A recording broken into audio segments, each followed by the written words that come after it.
Du coup, je m'appelle Sacha, je suis avec Kadal. On est tous les deux membres de la section internationale de Révolution permanente et on a le plaisir de vous accueillir à ce topo dédié à la situation aux États-Unis, qui, comme vous le savez, est actuellement à l'épicentre de l'accélération de la situation internationale avec le retour de Trump à la Maison-Blanche et une situation interne très convulsive, comme vous pouvez le voir avec le saut autoritaire, mais aussi de multiples mobilisations qui ont traversé les États-Unis ces dernières années, de Occupy Wall Street en 2011, au Black Lives Matter en 2014 et en 2020, aux grèves importantes qui ont traversé les États-Unis et aussi des phénomènes profondément réactionnaires comme un renforcement inédit de l'extrême droite, le putsch, la tentative de coup d'État en 2021.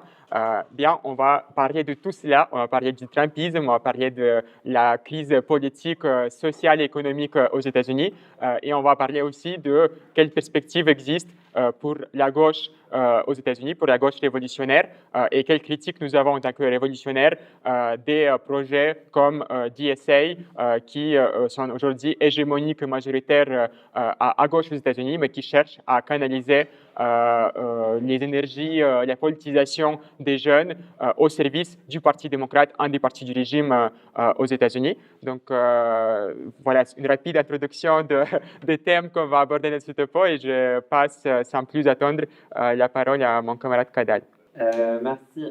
Du coup, oui, pour commencer, je vais revenir un peu sur les définitions qu'on fait sur la crise du régime aux États-Unis aujourd'hui, qui vient plus globalement dans un changement dans l'ordre mondial, qui est un ordre mondial néolibéral, hein, qu'on peut comprendre, tout simplement quand on parle d'ordre néolibéral, on parle d'un système d'État hiérarchisé où en gros différents pays se battent pour leurs intérêts. Et depuis la Seconde Guerre mondiale, c'est de très très loin les États-Unis qui dominent, qui définissent cet ordre mondial dans le rôle qu'ils occupent un peu comme chef des pays occidentaux et principale puissance impérialiste. Donc, ça veut dire aussi qu'en interne, l'État a pu distribuer beaucoup de choses, par exemple, à sa classe ouvrière. D'abord avec le New Deal de Roosevelt dans les années 30, mais ensuite beaucoup, suite à la Seconde Guerre mondiale, avec le boom économique, beaucoup de concessions en fait qui vendent l'accès à ce qu'on appelle l'American Dream, etc., etc. Donc, ce rôle des États-Unis, ils peuvent le jouer autant d'un point de vue militaire, c'est-à-dire qu'ils assument ce rôle de gendarme du monde avec des configurations qu'on connaît comme l'OTAN, des interventions ou des bases militaires dans la quasi-totalité des pays en fait.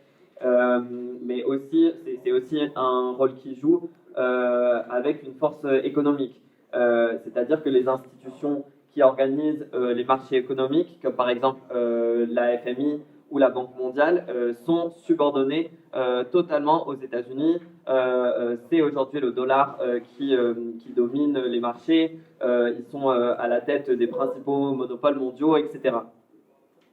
Donc après la Seconde Guerre mondiale, cette hégémonie, elle s'est consolidée au fil du XXe siècle.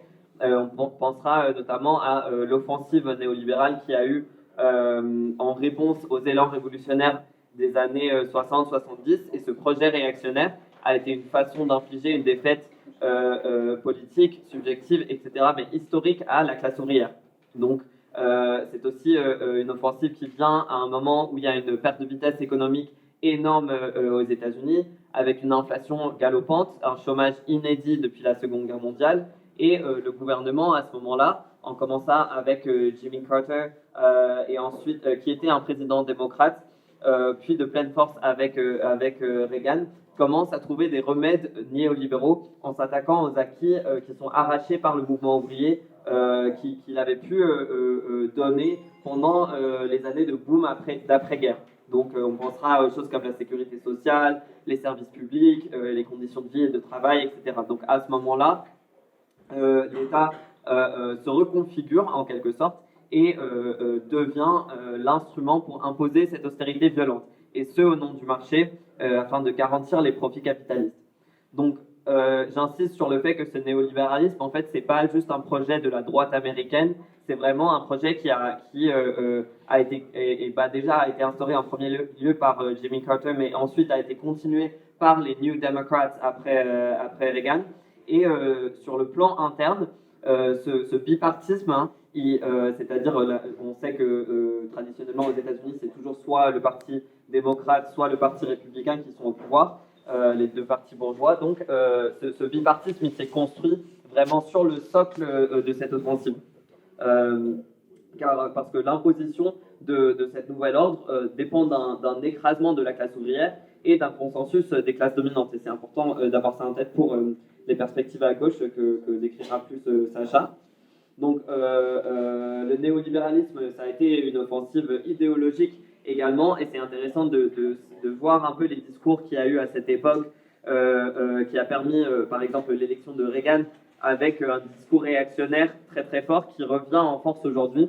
Il y a un livre récent de Sylvie Laurent qui parle beaucoup de ça, du discours à l'époque, notamment en Californie, où par exemple on parle un peu d'un besoin de revanche sur le progressisme, la réinvention d'un imaginaire de puissance, que cela soit par la restauration de préséances masculines, blanches et chrétiennes, et la refondation d'un idéal national qui prône la responsabilité individuelle, méritocratique, et répudiation de tout ce qui est égalitaire. Parce que bien sûr, cette offensive, elle vient après du coup les années 60 où il y avait eu énormément de mouvements pour les droits civiques, etc. Et cette offensive néolibérale, elle a été mondiale. Il y a des figures qu'on connaît bien comme Margaret Thatcher au Royaume-Uni, mais ça va bien au-delà de l'Occident. Il faut voir que dans les pays sémicoloniaux, notamment, le néolibéralisme, il a été imposé le plus souvent pas par un processus démocratique. Enfin, c'est-à-dire qu'il y a eu des dictatures, des guerres, et aussi ce qu'on appelle le consensus de Washington, qui, en gros, c'est quelque chose qui, sur l'initiative du Trésor américain, vise désormais à imposer l'austérité à ces pays, avec par exemple l'ouverture de leur marché à la privatisation, le contrôle de l'inflation, la déréglementation et la discipline budgétaire.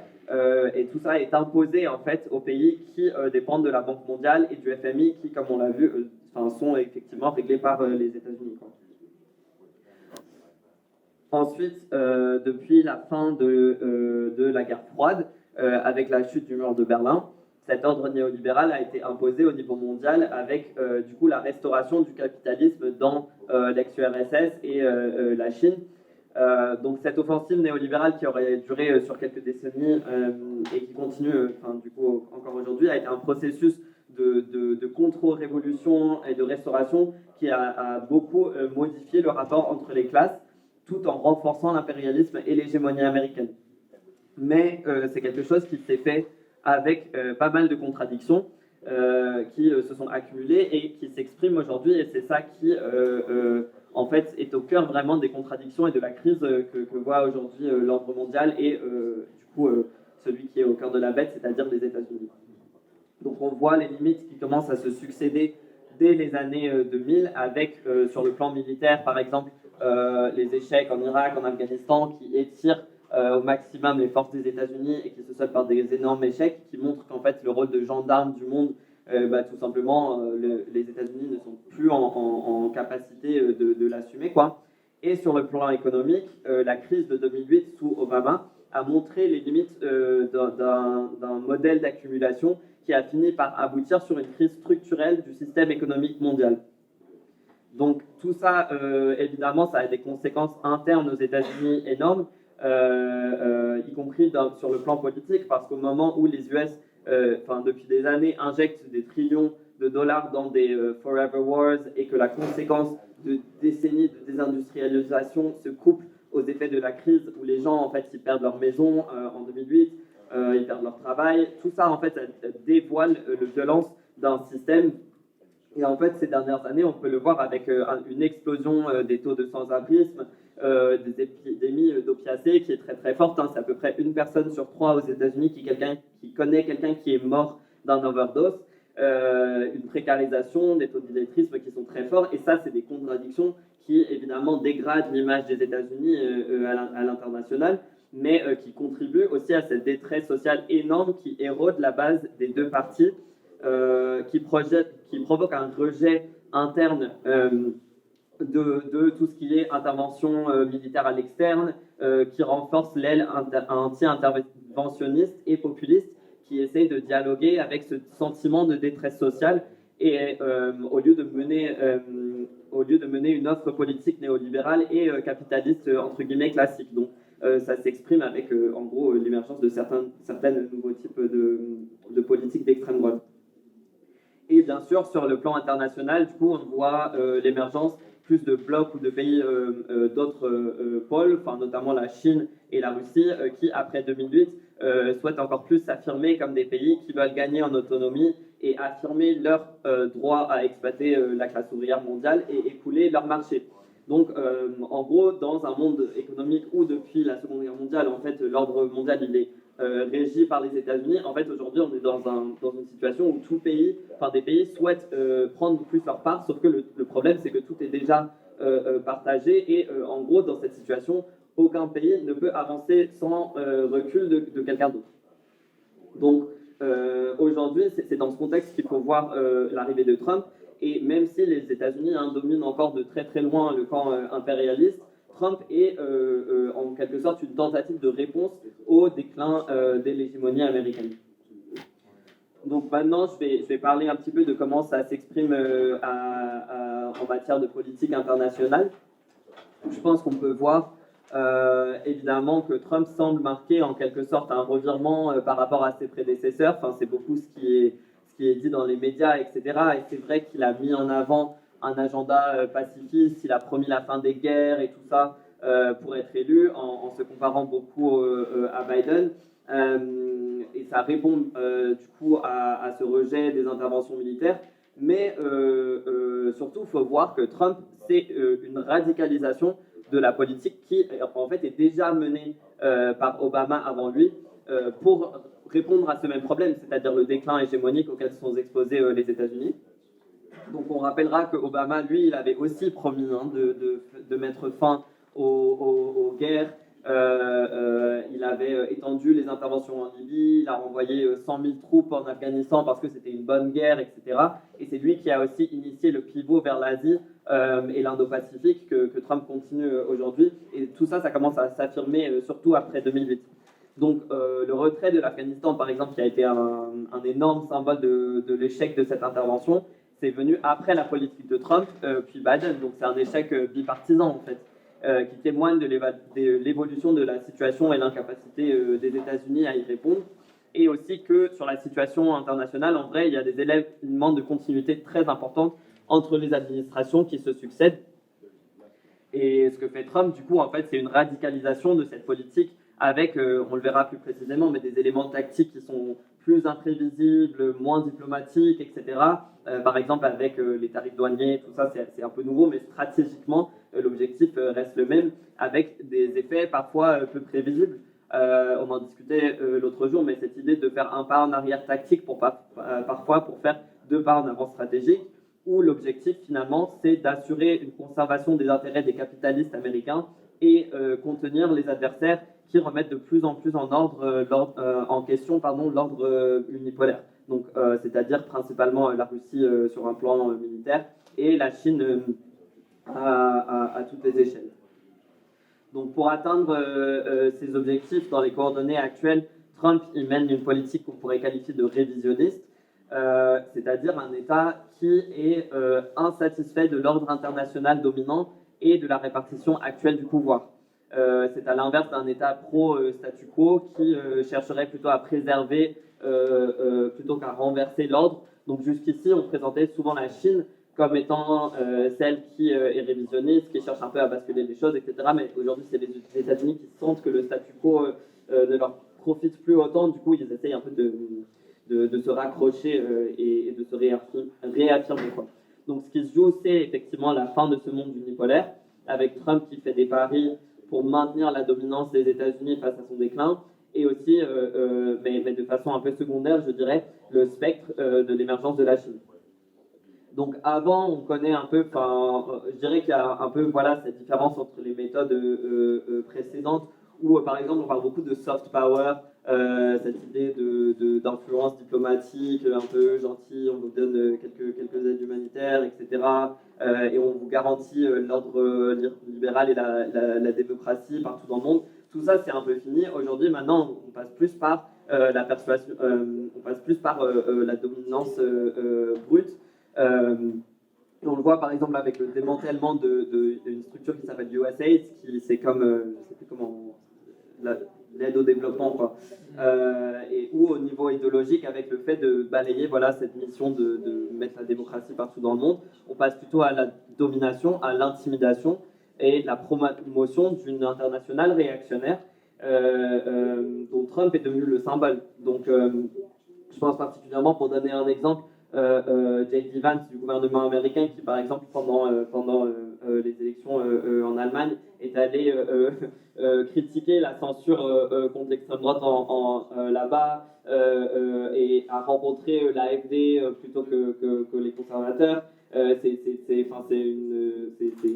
interférence extrêmement forte, quoi. Les interventions de Musk en faveur de l'AfD pendant des élections, et tout ça, ça inquiète beaucoup les bourgeoiesies européennes. Et il y a un peu cet effet aussi qu'on discutait l'autre jour d'impérialisme mis à nu, où aujourd'hui l'Europe, par exemple, est en train de voir, de redécouvrir que les États-Unis, effectivement, défendent leurs intérêts en premier lieu. Mais il faut aussi voir qu'il y a des contradictions que ça engendre, notamment les paris de Trump accélèrent la transition vers la possibilité d'un partage du monde plus multipolaire, donc entre zones d'influence, où chaque puissance aurait plutôt sa zone à gérer, et c'est par exemple ce qui sous-entend la négociation avec Poutine.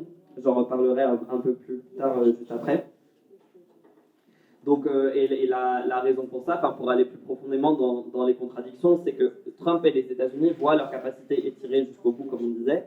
Ils n'ont plus les moyens, ni matériels, ni politiques, etc., de conserver l'ordre tel qu'ils l'ont construit après 1945. Par exemple, il y a une désindustrialisation depuis les années 80 qui fait que l'industrie militaire elle est faible. Il y a un effondrement du consensus autour de l'ordre néolibéral, une dégradation des conditions de vie, etc. Et c'est à partir de ces réalités matérielles qu'il faut comprendre pourquoi Trump il veut se montrer comme le président de la paix. C'est qu'en vrai, il a plus. C'est un peu un truc qu'il doit faire. Il ne peut plus se permettre toutes ces guerres, en fait. Donc il maintient cette posture. Et donc ça fait que oui, il revendique ses bilans au Moyen-Orient, en Ukraine, partout, dans beaucoup de conflits, en fait. Alors qu'en vrai, les bilans, ils sont plutôt mitigés, pour le dire comme ça. Et d'autre part, à cause de cette situation internationale, en fait, les conflits ils sont en train de s'accélérer. Donc tous les cessez-le-feu qu'il a réussi à imposer, Cambodge, Thaïlande, Inde, Pakistan, Rwanda, RDC, etc. En fait, c'est très instable et il est pris au piège dans certaines situations, comme on le voit avec Netanyahou en Israël, qui va déclencher des affrontements avec l'Iran, en essayant un peu de forcer la main des États-Unis. Mais aussi avec la question de l'Ukraine, par exemple, où c'est très évident que la politique que mène Trump, elle est un peu improvisée en quelque sorte, parce que en fait, il n'arrive pas à forcer la main de la Russie. Il agite des menaces de sanctions secondaires, mais qui s'avèrent assez creuses finalement, ou en tout cas qui ne sont pas suivies immédiatement par une action. Et en même temps, il veut se désengager de ce conflit. Tout en mettant de plus en plus de poids sur la défense sur le dos de l'Europe. Donc par exemple, il force les États européens de l'OTAN à augmenter leurs dépenses à 5% du PIB.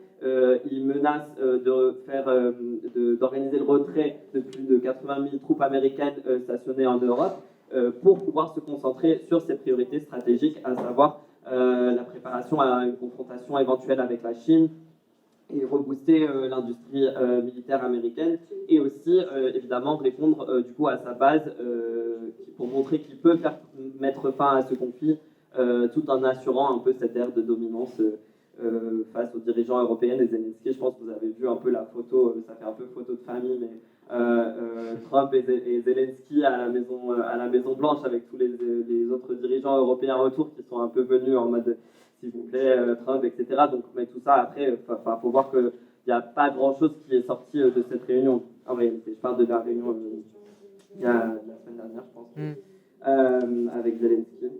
Donc, en fait, les tendances au conflit s'accélèrent et Trump ne peut pas changer ça par pure volonté, tout simplement. Donc, il exerce une certaine prudence militaire dans la confrontation, même s'il adopte une posture d'intimidation et de dominance. Et c'est une ligne de crête en réalité, parce que les US n'ont pas les moyens aujourd'hui pour affronter une puissance équivalente ou quasi équivalente. Donc c'est un peu une course. Et comme c'est plus possible de passer par la force militaire sur tous les fronts, Trump se tourne vers d'autres outils. Notamment quelque chose qui fait en suivant un peu l'agenda de l'extrême droite, il appuie une réorganisation de l'armée en passant par une remilitarisation interne, avec aussi un œil sur ses voisins directs en Amérique latine, et se sert beaucoup de la rhétorique raciste anti-immigrée pour se justifier. Donc je vais utiliser 3 exemples pour parler de ça. Le premier, c'est un budget historique qui a été voté pour la police de l'immigration, l'ICE, avec le Big Beautiful Bill, qui accorde 100 milliards de dollars à cette agence. Enfin, c'est un budget vraiment, genre les gens étaient en train de se poser la question de est-ce que cette agence a même des capacités de dépenser autant d'argent tellement c'est énorme comme truc. Trump a aussi signé un accord récent avec le Pentagone qui n'est pas public, qui n'est pas passé par le Congrès ni le Sénat, pour autoriser l'attaque de cartels de drogue qui sont considérés comme des organisations terroristes par les États-Unis. Et ça, il faut voir que c'est essentiellement un feu vert pour déclencher une éventuelle guerre au Mexique ou encore au Venezuela, où on a vu cette semaine plusieurs signaux qui font planer des menaces d'intervention. Et enfin, il y a la question de la garde nationale, enfin l'armée effectivement, qui aujourd'hui, par exemple, a été déployée dans la ville de Washington DC, la capitale, où Trump a assumé le contrôle de la police locale. En fait, il a dit, bah, voilà, maintenant c'est moi qui gère la police ici. Et c'est une initiative bonapartiste très forte qui pourrait se répliquer dans d'autres villes, un peu dans l'image de ce qu'on a vu à Los Angeles, où après les émeutes contre l'ICE, il y a eu le déploiement de ces troupes. Et récemment, il y a aussi eu du coup la consolidation d'une force dédiée à ce qu'il appelle la disruption civile au niveau national. Donc Trump, il a désormais en train d'exercer une influence sans précédent sur des larges groupes de gens armés. Enfin, et ça, que ce soit des gens qui travaillent pour le gouvernement fédéral, mais même aussi des groupes citoyens qui prennent un peu la confiance, etc. Donc, en plus de cette remilitarisation interne, on a aussi vu récemment que les droits de douane, ça devient un outil géostratégique. Ces derniers mois, Trump il a fait un peu des va-et-vient sur les tarifs douaniers. Il a fini par imposer ces dernières semaines des tarifs à 30% contre l'Europe et début août des tarifs à 10-55% sur toutes les importations avec des taux favorables pour les pays qui ont négocié. Donc ces tarifs ils répondent à la fois à l'objectif de dominance et aussi à un revirement pour répondre à cet objectif que se donne Trump de réinvigorer l'industrie américaine et de réussir à une indépendance économique interne. Parce que les États-Unis, en gros, ils essayent de ne plus être aussi dépendants sur les chaînes de valeur mondiales. Et sur le plan interne, ça le permet aussi de répondre à cet effondrement du consensus néolibéral, beaucoup accéléré avec la crise de 2008, parce que le néolibéralisme, en gros, aux États-Unis, ça promettait l'accès au crédit facilement, l'accès à la consommation pas chère, enfin tous ces trucs qui se sont envolés avec la crise de 2008, quoi, avec l'explosion, vous vous rappelez la question des crédits pour l'achat de maison, avec finalement beaucoup de gens qui se sont retrouvés sans pouvoir rembourser leurs dettes, et aussi avec aujourd'hui l'explosion du coût de la vie. Donc voilà, du coup, mais ça aussi, ça engendre également des contradictions entre les objectifs tactiques immédiats et stratégiques plus long terme. Donc Trump, il peut ressortir gagnant finalement un peu dans l'immédiat, mais ça pourrait affaiblir les États-Unis sur le long terme. C'est-à-dire que si tu imposes des tarifs comme ça à tout le monde, y compris ceux qui étaient censés être tes alliés dans certaines régions, bah, ça peut faire que ces personnes, ces pays vont se tourner davantage vers d'autres pays, notamment la Chine ou la Russie. Et du coup, c'est encore l'idée de ligne de crête qu'on disait. Et ces tarifs ont aussi pour effet de creuser les dissensions au sein de son propre bloc. Vous vous rappelez des échanges un peu fous entre Musk et Trump sur X. Mais par exemple, du côté de la Big Tech, il y en a beaucoup qui dépendent en fait de la production en Chine, par exemple, ou dans d'autres régions pour pouvoir produire. Et du coup, voilà, c'est pas des choses sur lesquelles tout le monde est d'accord. Donc ça m'amène au dernier point de ma partie sur la politique interne, sur l'accélération des offensives bonapartistes et les contradictions aussi que ça soulève. Donc avec la lutte pour stabiliser la situation internationale et freiner le déclin américain, ça passe aussi par une lutte interne qui est menée surtout contre les classes populaires et tout ce qui remet en question le pouvoir de l'État fédéral. Donc c'est les classes populaires, c'est les femmes, c'est les personnes racisées, mais c'est aussi, et je ne vais pas tarder un peu plus là-dessus parce que je pense que on en discute un peu moins, mais des institutions même de l'État américain, donc la justice, les gouverneurs, etc. Et ces attaques, bon, elles rencontrent une certaine résistance, mais il y en a énormément. Je pense qu'une des expressions les plus crues et violentes qu'on a pu voir, c'est la question de l'enfermement des immigrés, enfin même pas que des immigrés, en réalité aussi des personnes racisées tout simplement, la création de véritables camps de concentration, l'envoi, les déportations vers El Salvador, au Sécote, etc. Enfin tout ça c'est un retour aux pratiques les plus autoritaires et racistes du régime des États-Unis, et ça c'est accompagné par un discours voilà, affreux, extrêmement raciste. Et cette panoplie d'attaques réactionnaires, que ce soit contre les immigrés, que ce soit contre les personnes trans, contre le mouvement étudiant, etc., ça sert à renforcer l'idéologie du Make America Great Again, d'un côté, mais ça sert aussi à appuyer un démantèlement ou un réaccaparement sélectif des institutions de l'État. Donc je vais expliquer ça. Et juste pour vous rappeler, quand on parlait un peu de l'émergence de l'ordre néolibéral dans les années 60, dans les années 80, on parlait de la généalogie de ce discours, d'où ça vient, cette idée qu'il faut lutter contre le progressisme, qu'il faut lutter contre la bureaucratie d'État, contre certaines institutions, etc. En fait, c'est pas une nouvelle rhétorique. C'est quelque chose qui trouve déjà ses racines dans les débuts du néolibéralisme, du reaganisme et tout. Donc c'est intéressant à mon avis d'observer ça. Et beaucoup de ces attaques sont menées contre les mesures anti-discrimination, ou en tout cas c'est le prétexte qui est utilisé. Il y a quelque chose, des programmes qui s'appellent Diversity, Equity and Inclusion, ou DEI. C'est en gros des programmes d'anti-discrimination qu'on peut retrouver un peu partout, que ce soit dans des universités, dans des lieux de travail, ou quoi. Enfin, c'est un peu des choses qui existent un peu partout. Dans la quasi-totalité des institutions, mais qui découlent en gros de la lutte pour les droits civiques dans les années 60, plus récemment de Black Lives Matter, etc. Et ce prétexte idéologique, il permet de s'attaquer radicalement à un ensemble d'institutions en allant des écoles jusqu'à l'armée. Donc pour illustrer l'ampleur des attaques et comment elles sont imbriquées, voilà, je vais te donner 3 exemples encore. Donc la première, c'est l'attaque contre les universités, qui ont été un foyer de contestation énorme dans le mouvement pro-Palestine. Je pense que tout le monde ici connaît le cas de Mahmoud Khalil, qui a été arrêté, un étudiant de Columbia, mais c'est un cas très très emblématique de tout ça. Mais derrière ça, il y a tout un ensemble de mesures qui sont prises pour mettre l'université sous contrôle idéologique du régime, quoi. Et les universités, en fait, historiquement, c'est des bastions du Parti démocrate, de ces valeurs de néolibéralisme progressiste, où il y a par exemple, c'est des lieux qui sont censés garantir l'accès à l'American Dream, qui ont historiquement coopté les mouvements progressistes comme les études afro-américaines, sur le féminisme, etc. Donc cette attaque, elle permet de décrédibiliser encore le Parti démocrate et d'écraser un possible foyer de contestation. Le deuxième exemple, c'est les attaques contre l'appareil d'État lui-même et les travailleurs fédéraux, qui peut aller très loin. Ils essayent même de s'attaquer aux travailleurs du FBI, pour le dire, avec des énormes purges très chaotiques, avec des énormes interrogatoires contre un peu tout le monde qui a un poste. Donc c'est très très large comme attaque. Mais un truc que je trouvais intéressant, c'est par exemple ces interrogatoires, ils visent par exemple ceux qui ont participé à la répression de l'attaque du Capitole du 6 janvier 2020.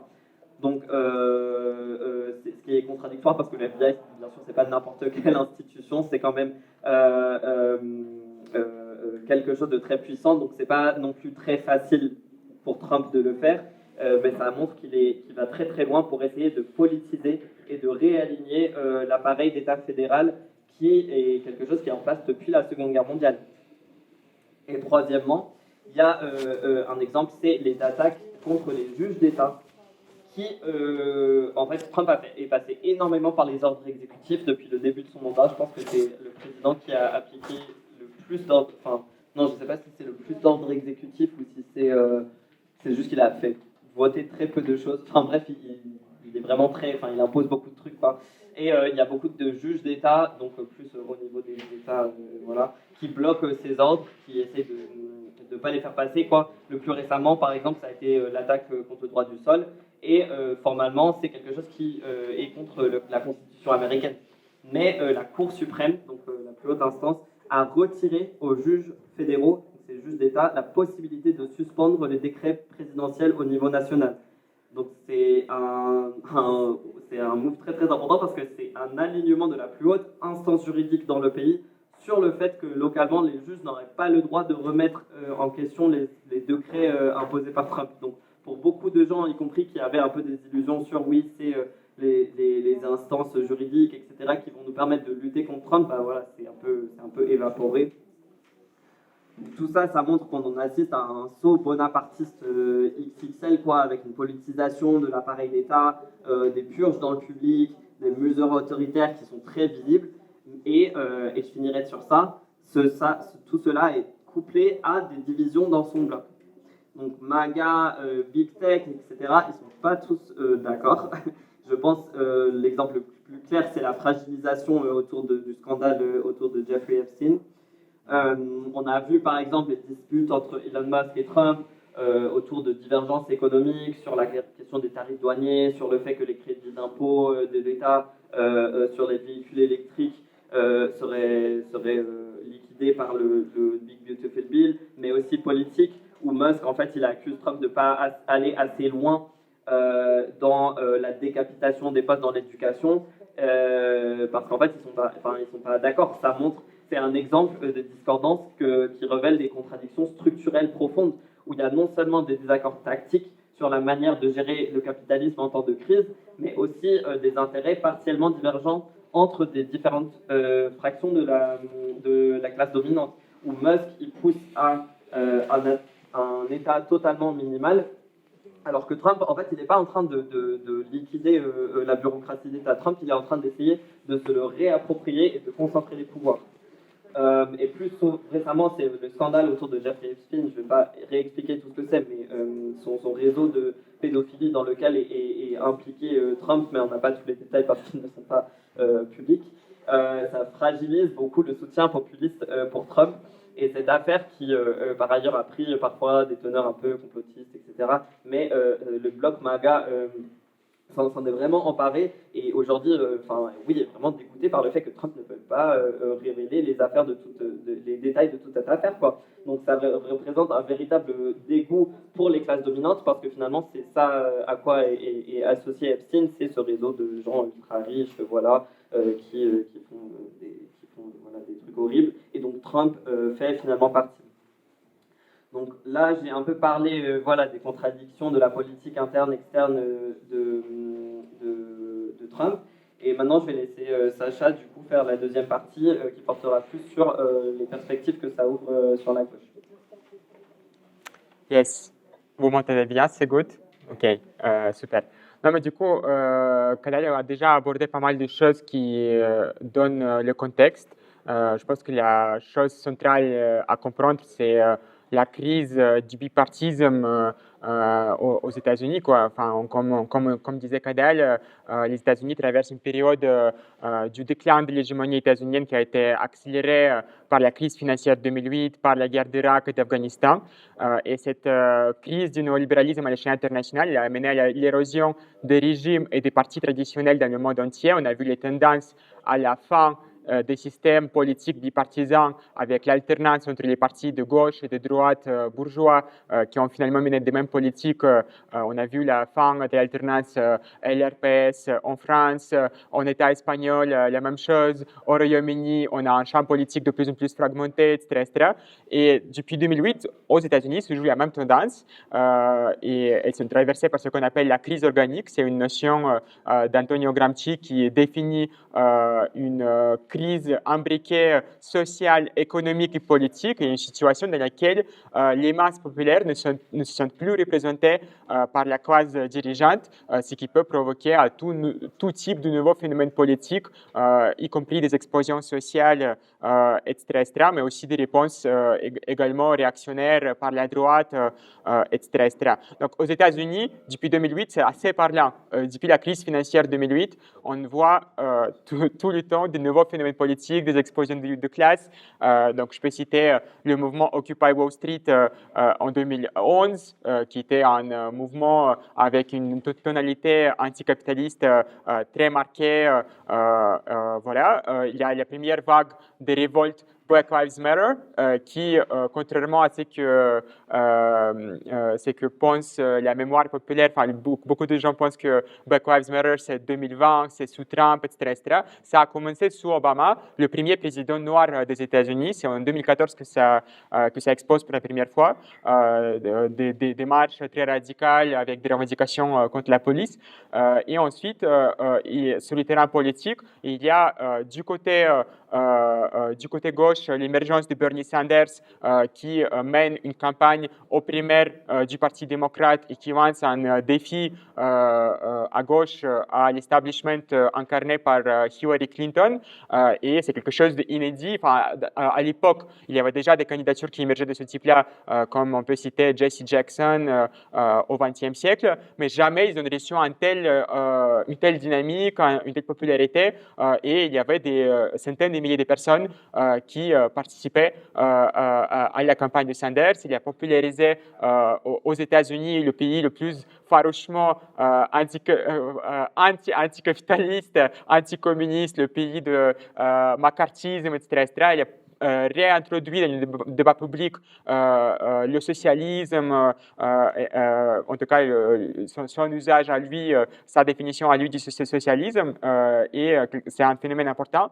Et par la droite, pareil, l'émergence en 2015, Trump qui intervient en tant qu'outsider politique dans le Parti républicain, qui se présente aux élections étant une figure complètement extérieure. De base, il était à l'époque même enregistré en tant que démocrate. Il fait irruption dans le Parti républicain et il gagne finalement les primaires en portant une ligne critique, justement comme disait Cadal, de l'interventionnisme des États-Unis, en essayant de proposer une ligne plus populiste qui s'adresse à la colère sociale, etc. Évidemment, tout en étant un milliardaire et tout en réalité en proposant en réalité en leur réactionnaire. Mais en tout cas, vous voyez qu'il y a des recompositions importantes qui se sont opérées dans le champ politique états-unien, et les deux directions traditionnelles des deux partis du régime ont reçu un défi politique sur leur gauche et sur leur droite. Et donc, si Trump il a réussi à remporter les primaires à l'époque, et 10 ans plus tard, vous voyez qu'il a complètement remodelé le Parti républicain, qui maintenant, l'appareil du Parti républicain est subordonné à Trump. Il n'est plus du tout un outsider. C'est quelqu'un qui définit et contrôle l'appareil républicain et a nommé ses proches à différentes instances du parti. De l'autre côté, Bernie Sanders, il a perdu les primaires, en grande partie parce que l'appareil du Parti démocrate a mené une offensive organisée pour torpiller sa candidature.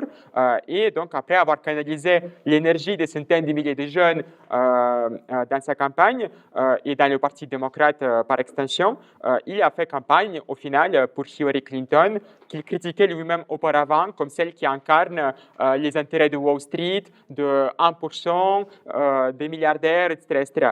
Et donc, depuis 2016, ce scénario il s'est répété à multiples reprises avec Sanders. En 2020, Sanders perd de nouveau des primaires et il fait campagne pour Biden. Et en 2024, et ça c'est un incroyable symbole de l'impuissance et du marasme de l'aile gauche du Parti démocrate, Sanders ne fait même pas campagne aux primaires pour ne pas affaiblir le président sortant, alors même qu'on était dans une situation où tout le monde constatait que le roi est nu de quelque façon parce que Biden montrait des signes du déclin voilà, physique, mental, etc. Et pour autant, c'était un moment de fragilité extrêmement importante de l'establishment du Parti démocrate. Sanders fait le choix de ne pas se présenter aux primaires et donc il fait tout simplement campagne pour Biden et ensuite pour Harris et il s'est remarqué comme celui qui défendait jusqu'au bout Biden. Il est publié quelques jours avant que Biden retire sa candidature sous énorme pression des élus démocrates. Sanders publiait des tribunes dans des journaux comme Washington Post, etc., pour dire que Biden, c'est le candidat, le président le plus pro-ouvrier depuis Roosevelt, etc.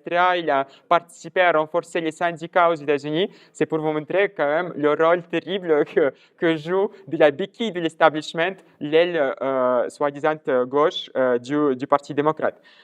Et donc, on voit dans cette dynamique que je viens de décrire, en fait, l'illustration très claire du phénomène que nous, on a défini comme la polarisation asymétrique. Donc, vous voyez qu'aux États-Unis, l'extrême droite, elle va vers des horizons politiques toujours plus radicaux et autoritaires.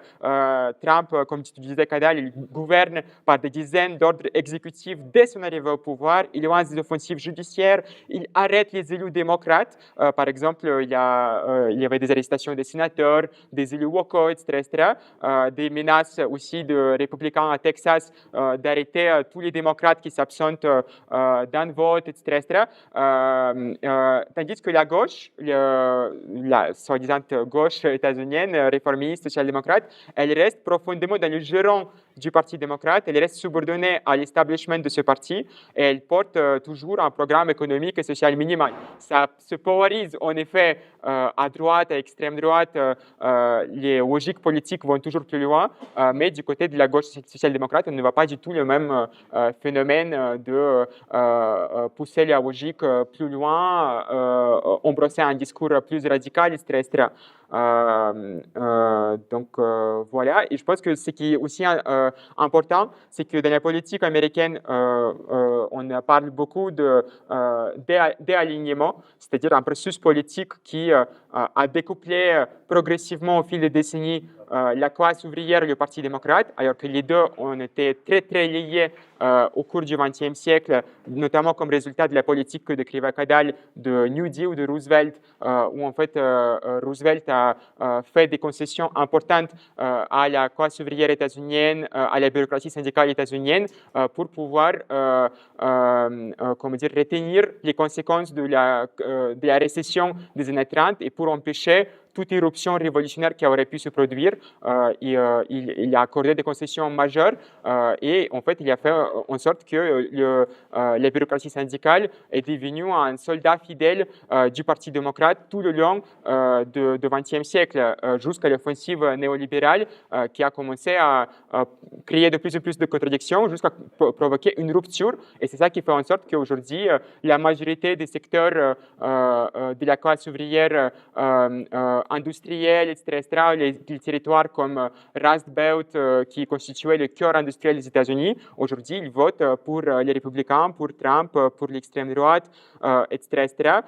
Et les démocrates, depuis qu'ils ont embrassé le néolibéralisme, donc les traités de libre-échange, les délocalisations de l'industrie, ça a vraiment accéléré ce processus de rupture avec le mouvement ouvrier. Et donc, eux, ils ont fait un vrai pari politique de s'adresser plutôt pour constituer la base de leur parti à ce qu'ils qualifient de classe moyenne américaine vivant dans les banlieues, dans les fameuses suburbs, et à la petite bourgeoisie, également aussi aux minorités raciales et du genre qui sont du coup polyclassistes, allant des couches plus prolétarisées, ouvrières, etc., y compris aux couches qui peuvent être plus plus privilégiés économiquement, socialement.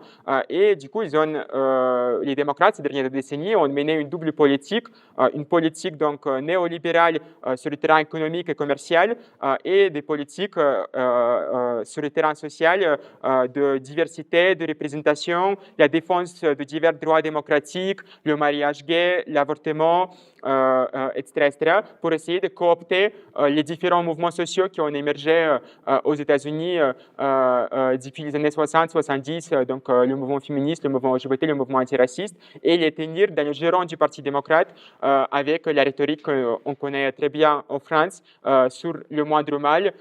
Oui, certes, on met la même politique sur le terrain économique que les républicains, mais au moins on défend vos droits démocratiques et votez pour nous en 2016, en 2020, en 2024, etc., parce que c'est l'élection la plus importante de votre vie et parce que sinon, si vous ne votez pas, ne vous inquiétez pas, l'extrême droite va voter, elle va révoquer le mariage homosexuel, elle va révoquer l'avortement, et on a vu même l'impasse de cette rhétorique avec la question de l'avortement qui a été révoquée pour le coup suite à l'élection du président démocrate Biden. C'est en 2020 que la Cour suprême a tout de même révoqué les protections fédérales du droit à l'avortement en supprimant la protection Roe versus Wade. Donc on voit que pourtant, en vrai, même les secteurs sur lesquels le Parti démocrate pouvait compter traditionnellement, donc les minorités raciales qui votaient à majorité pour les démocrates, on voit que l'ampleur de la crise économique et sociale aux États-Unis fait que même ces secteurs-là commencent à bouger vers les républicains, tellement il existe une forte frustration avec les démocrates. Donc on a vu ces dernières années un phénomène par exemple, des hommes noirs, latino-américains, etc., qui commencent à voter de plus en plus pour les républicains, pour Trump. Et vous avez sans doute vu des reportages des électeurs trumpistes latino-américains qui subissent, suite à son élection, leurs familles subissent des raids de la police anti-immigration, de déportation, et ils expriment un peu toute la contradiction de cette position, mais que, en tout cas, la politique du Parti démocrate comptant toujours sur le fait d'être un peu, comment dire, compter sur le repoussoir de l'extrême droite, compter sur le fait qu'ils vont toujours réussir à incarner le moindre mal, ça se confronte à des limites importantes, et on voit que même les secteurs sociaux sur lesquels ils pouvaient compter ces dernières décennies bougent vers le trumpisme, vers le parti républicain, etc. Donc en fait, ce qu'on est en train de voir, c'est qu'aux États-Unis, le Parti démocrate traverse une crise historique. Enfin, c'est-à-dire que sa politique économique, elle est complètement subordonnée toujours aux intérêts du capital financier. Même la crise financière de 2008 n'a rien fait pour changer ça. Sa politique du néolibéralisme progressiste, donc comme je disais, casse sociale, austérité, couplée avec quelques droits démocratiques, quelques miettes données aux minorités opprimées. Sa politique du néolibéralisme progressiste, depuis Clinton, elle a provoqué en réalité aujourd'hui une réaction et un large rejet chez les classes populaires qui sont passées au trumpisme, embrassant plutôt que le néolibéralisme progressiste, un néolibéralisme réactionnaire qui en fait essaye de proposer une réponse à la crise. C'est-à-dire que la crise qu'on est en train de traverser les États-Unis, c'est la faute des immigrés, c'est la faute des femmes, c'est la faute des personnes racisées qui seraient avantagées par le système, qui seraient avantagées par le fait qu'elles peuvent accéder à des emplois avec des quotas, elles peuvent accéder à des études avec des quotas qui ont été gagnés par le mouvement des droits civiques des années 60. Et donc, le Parti républicain essaye de proposer une réponse très réactionnaire à la crise, tandis que le néolibéralisme progressiste du Parti démocrate s'est complètement essoufflé, et on parle, notamment depuis Dupont et Desroses, on parle beaucoup de la définition du début de la fin du néolibéralisme progressiste, non seulement aux États-Unis, mais aussi à l'échelle internationale.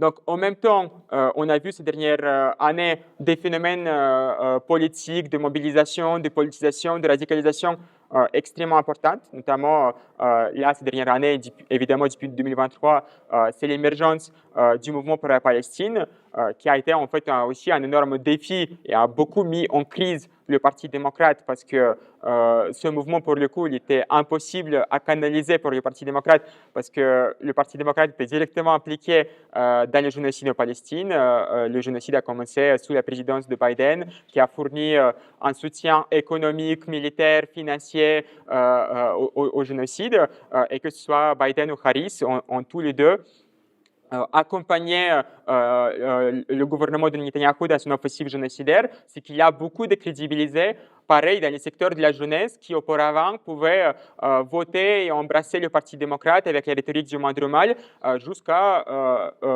introduire dans le mainstream le slogan Genocide Joe, et donc une dénonciation très très forte, une répudiation très forte de dirigeants du Parti démocrate. En même temps, comme d'autres phénomènes importants, c'est évidemment la crise du Covid-19 qui a particulièrement frappé les États-Unis. On compte près d'1 million de morts. Donc, vous voyez à quel point c'était une catastrophe sociale énorme. Ça a aussi approfondi les tendances au déclin économique des États-Unis, a provoqué un énorme chômage, etc. Et ça a servi de catalyseur de conscience politique pour des millions de personnes, y compris pour les travailleurs qui ont été obligés de continuer à travailler pendant la pandémie. Donc, ça a contribué aussi à aiguiser la conscience de classe des travailleurs aux États-Unis. Il y a eu également le mouvement Black Lives Matter qui a mobilisé des millions de personnes contre les violences policières en 2020 suite au meurtre de George Floyd, avec des revendications assez radicales d'abolition ou du définancement de la police. Et aussi, comme je disais, encore une fois, le génocide à Gaza, ça a laissé une énorme, forte marque idéologique et politique sur les jeunes et les travailleurs aux États-Unis. Donc, comme on le voit actuellement, ces événements ont ouvert un nouveau espace politique très important à gauche du Parti démocrate, qui pour l'instant est entièrement capitalisé par Bernie Sanders, qui jouit d'un énorme retour à la popularité depuis la défaite de Harris, parce qu'il est la seule figure, avec quelques autres, dans le champ médiatique qui pose de vrais bilans de la défaite de Kamala Harris, parce qu'il dit que justement le problème avec le Parti démocrate, c'est qu'il a abandonné la classe ouvrière, c'est qu'il gouverne pour le Wall Street, c'est qu'il gouverne pour les classes dominantes, pour les banquiers, etc., et qu'il n'a plus rien à proposer à la classe ouvrière aux États-Unis. Et c'est assez marquant la façon dont Sanders a pu, je ne sais pas si vous regardez ses interventions sur YouTube, il lui suffit d'enregistrer une vidéo depuis sa chambre et elle a 10 millions de vues quasiment instantanément parce qu'il y a vraiment un regain de l'intérêt pour ce petit vieux qui popularisait le socialisme, qui dénonçait l'establishment du Parti démocrate depuis des années et qui, en fait, finalement, pour beaucoup de jeunes, finalement, avait raison parce qu'on voit le marasme et la défaite idéologique politique de l'establishment du Parti démocrate comme Harris, Biden, etc. Je vais citer aussi un autre cas qui ne me paraît pas anecdotique, mais qui me paraît en vrai important. Je pense que vous l'avez entendu. C'est la discussion et le débat public qu'a suscité Luigi Mangione et son assassinat d'un PDG d'une société d'assurance privée, Brian Thompson. Et je pense que ce qui est significatif, ce n'est pas même le meurtre en lui-même, parce que ce type d'assassinat de figures solitaires qui sont radicalisées par la crise, par les conditions de vie, etc., il est arrivé au fil des décennies plusieurs fois aux États-Unis. Mais ce qui est significatif, c'est plutôt le large écho et la sympathie qu'a suscité la figure de Mangione jaunes aux États-Unis et que c'était aux grandes horreurs des élites du pays, il a été revendiqué presque comme un héros populaire, ce qui a exprimé de façon un peu déformée la haine des élites dont parlait Kadal aussi, genre le sentiment très confus autour de l'affaire Epstein. Mais genre, dans le cas de Mangione, c'est l'expression de la haine de riches, la colère des gens à l'égard du système de soins privatisé. Et on voit de la même façon, par exemple, s'exprimer la colère par en bas des gens qui, par exemple, font des blagues et genre, presque se réjouissent quand il y a des incendies qui se passent dans les quartiers élites de Los Angeles, habités par un peu genre, les ultra riches de Hollywood, etc. Donc, c'est quand même des symptômes intéressants qui expriment de façon un peu déformée, confuse, mais très, très large. Je pense que c'est ça qui est significatif. Un rejet de riches, des élites dans un pays, comme disait Kadal, ultra méritocratique, qui vont le rêve américain, qui vont l'idée que toute personne peut devenir millionnaire, milliardaire, etc. Donc, on voit qu'il y a quand même de plus en plus une colère. Je ne dirais pas que c'est une colère de classe, parce qu'elle est beaucoup plus floue que ça, mais c'est un symptôme intéressant. Et après, pour revenir à Sanders, je pense que c'est aussi significatif. Enfin, ce n'est pas que des vidéos qu'il produit pour YouTube, mais c'est aussi des rassemblements qu'il a organisés, la tournée qu'il a fait autour du pays qui s'appelle Fight the Oligarchy, qui a rassemblé des centaines de milliers de personnes. Donc, il a fait des meetings juste monstres, quelque chose qu'on ne peut pas réellement imaginer en France, des meetings à 30 000 personnes à Los Angeles, et y compris dans les États un peu ruraux des États-Unis, mais y compris dans les villes qui ont majoritairement voté pour Trump, avec un discours donc dénonçant la politique trumpiste, les attaques contre les services publics, la détresse sociale, l'inflation, etc. Et donc Sanders, avec cette tournée, il a fait en réalité une démonstration de force qui est très en contraste avec un sentiment de marasme et de démoralisation des élites démocrates. Je ne sais pas si vous avez vu, mais je vous invite tous à regarder l'interview qu'a fait Kamala Harris récemment chez Stephen Colbert.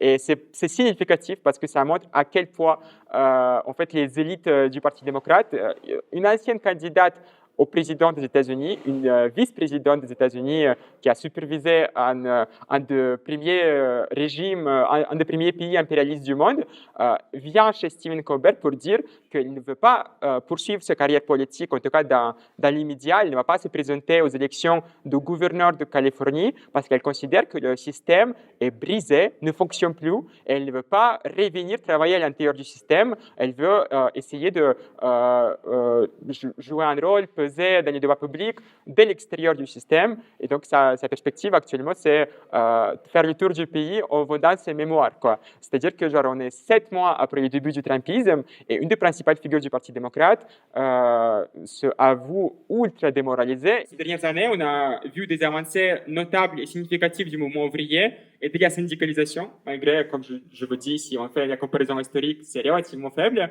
Mais il y a un vrai pas en avant depuis la pandémie du Covid qui a provoqué, comme je disais, une résurgence de la conscience de classe et qui a marqué en fait l'un des rares sauts de syndicalisation de ces dernières années. Donc on a même utilisé à l'époque la définition de génération U, donc génération union, la génération donc des jeunes travailleurs qui se syndiquent, qui voient la nécessité d'être syndiqués, qui font de la politique sur leur lieu de travail. Ce sont de nouveaux syndicats qui se créaient comme à Starbucks, à Amazon, qui mènent donc des grèves pour les conditions de travail et les salaires, comme ils ont fait par exemple à UPS, mais aussi des grèves politiques comme celle de Starbucks par exemple contre les offensives transphobes, LGBT-phobes, etc. Et donc c'est une génération ouvrière plus politique que par le passé, qui, par exemple, est marquée énormément, comme je disais, par le génocide de Palestine, par le mouvement Black Lives Matter. Et comme exemple, donc, il considère qu'il faut lutter, il faut articuler la lutte contre l'exploitation avec la lutte contre l'oppression. Donc, comme exemple, je peux vous donner la grève de profs à Minneapolis, qui a eu lieu il y a quelques années. Et Minneapolis, c'est la ville, l'épicentre de Black Lives Matter. C'est là où a été tué George Floyd. C'est là où a brûlé le commissariat de la police responsable pour le meurtre de George Floyd. Et par exemple, il y avait une grève de profs qui a démarré à l'époque parce que la ville a refusé de garantir des protections de licenciement pour les travailleurs racisés. Et l'une des principales revendications de la grève a été le fait de réclamer, oui, l'augmentation des salaires, donc une revendication économique, mais aussi, par exemple, l'embauche de plus d'enseignants racisés avec un discours voilà, sur le fait sur la discrimination raciste à laquelle font face des travailleurs racisés aux États-Unis, etc., etc. Et donc, ces dernières années, de façon générale, on a eu une succession de grèves extrêmement importantes dans les différents secteurs aux États-Unis, chez Boeing, dans l'aéronautique, par exemple, dans les ports, dans l'automobile, par exemple, une grève historique qui a été menée contre les trois mastodontes de cette industrie, donc Stellantis, General Motors et Ford. Et cette grève a été dirigée par un syndicat qui s'appelle United Auto Workers, UAW. Et par exemple, au sommet de cette grève, 46 000 syndiqués UAW ont été en grève, soit un syndiqué sur trois qui a participé au conflit. C'est un pouvoir de mobilisation, une démonstration de force de frappe qui a été énorme. Ils ont infligé des milliards de dollars en dégâts aux trois mastodontes de l'industrie automobile et c'était la plus longue grève dans ce secteur qui a été menée depuis 5 décennies.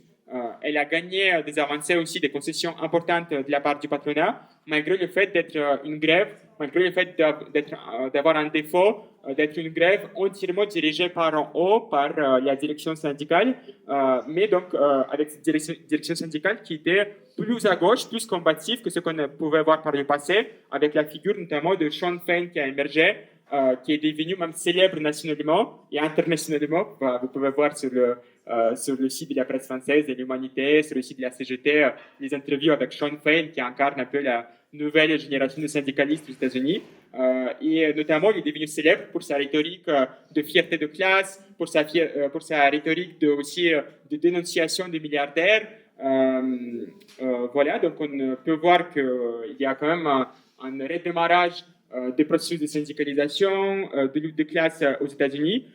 Mais en même temps, il y a des énormes contradictions, notamment à cause de la politique des bureaucraties syndicales.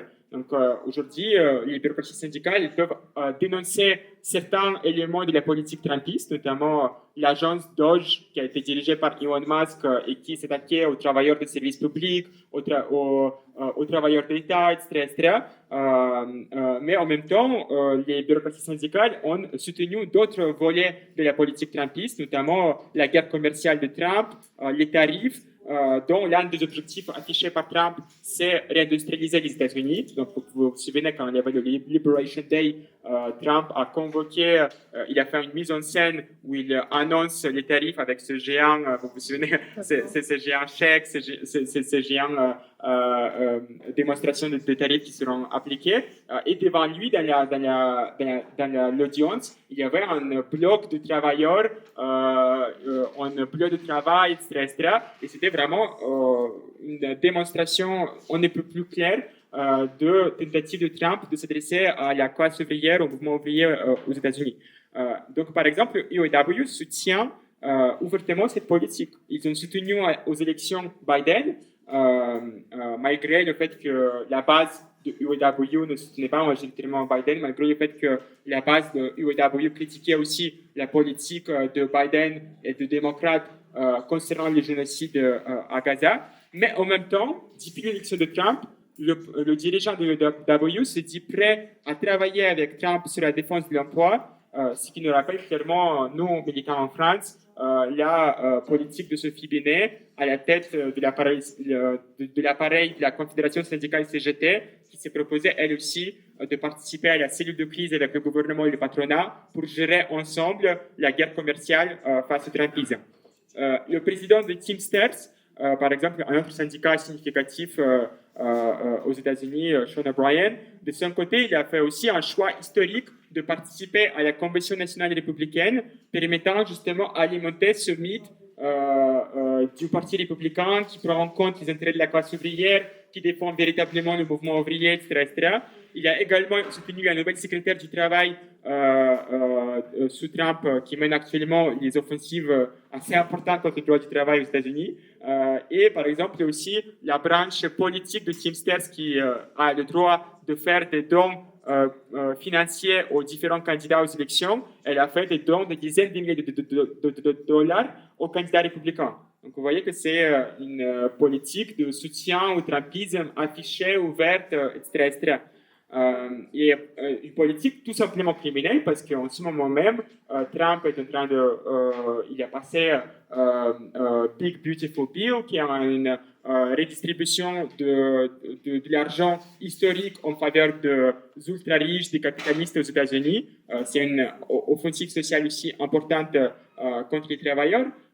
Il est en train de mener des opérations de arrestation, de déportation dans les camps de concentration que tu disais, Kadal. Et ces déportations, elles concernent principalement les travailleurs agricoles, les travailleurs du bâtiment, les travailleurs de services. Donc, c'est pour dire qu'en ce moment même, le Trumpisme est en train de mener une énorme offensive contre les membres les plus opprimés et précaires de la classe ouvrière aux États-Unis.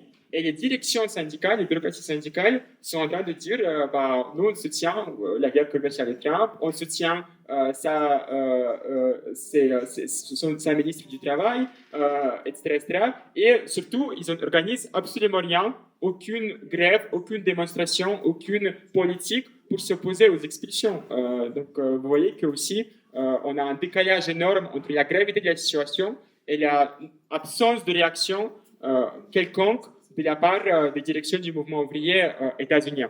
Donc, la grande perspective de la bureaucratie syndicale de UAW actuellement, et on va voir à quel point elle sera suivie par les autres syndicats, c'est de préparer une grande grève le 1er mai 2028. Quand les contrats qui ont été gagnés en 2023 par la grève contre les 3 mastodontes de l'automobile vont arriver à leur fin. Donc, l'idée, c'est d'organiser une grève de multiples secteurs de l'automobile, y compris ceux qui ne sont pas syndiqués comme Tesla, Toyota, Volkswagen, Mercedes, BMW, Honda, Nissan, etc. Et franchement, il n'y a pas de doute qu'une telle grève serait potentiellement une démonstration de force très importante du mouvement ouvrier organisé des directions syndicales aux États-Unis. Mais moi, j'ai juste une question à poser à Sean Fein. Tant qu'on est là, pourquoi ne pas préparer cette grève pour 2038, parce qu'en réalité, avec la crise climatique, les incendies qui dévorent les États entiers aux États-Unis, le génocide qui continue, la perspective de guerre qui s'approche, des camps de concentration qui sont bâtis pour les immigrés, des déportations massives aussi des travailleurs immigrés, dont certains sont des syndiqués de Teamsters, du UAW, etc. C'est vrai qu'on a un grand luxe du temps pour s'organiser, pour lutter, et on peut se permettre d'attendre 5 ans avant de faire grève, parce que cette grève a été annoncée en 2023. Donc, ce qui est génial aussi de cette stratégie de UAW et de Sean Fein, c'est le fait d'annoncer 5 ans en amont qu'on va faire grève, qu'on va mener une grève. Donc, rester 5 ans à ton adversaire, donc au patronat de l'automobile, de pouvoir se préparer à ton offensive que tu as déclaré en amont, etc., etc. Mais tandis que UAW et Sean Fein nous promettent le sequel, la suite de la grande grève contre les 3 grandes entreprises de l'automobile, les mobilisations de masse contre le Trumpisme ne se sont pas fait attendre en réalité. Depuis que Trump est arrivé au pouvoir, on voit des énormes phénomènes de mobilisation, en vrai historique, inédit.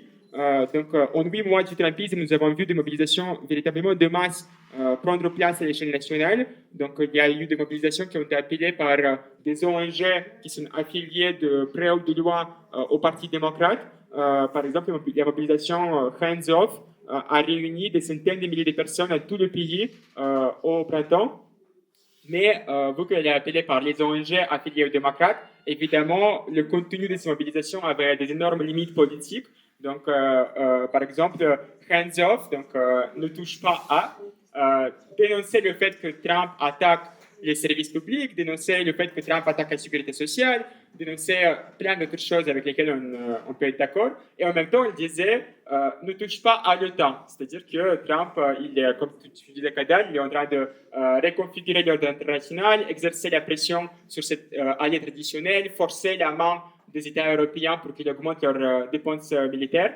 Et donc, les secteurs libéraux affiliés au Parti démocrate ont impulsé une mobilisation de centaines de milliers de personnes où les gens sortaient sérieusement premier degré avec les pancartes ne touche pas à l'OTAN. Donc, vous voyez que c'est terrible comme politique.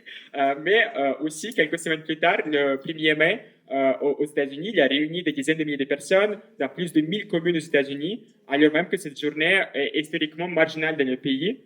Ensuite, en juin, il y a une mobilisation qui a été appelée encore une fois par les ONG principalement, mais aussi par certains syndicats, qui s'appelait No King's Day, et qui a réuni plus de 5 millions de personnes dans plus de 2000 communes aux États-Unis, ce qui en fait une des plus grandes journées de mobilisation dans l'histoire des États-Unis.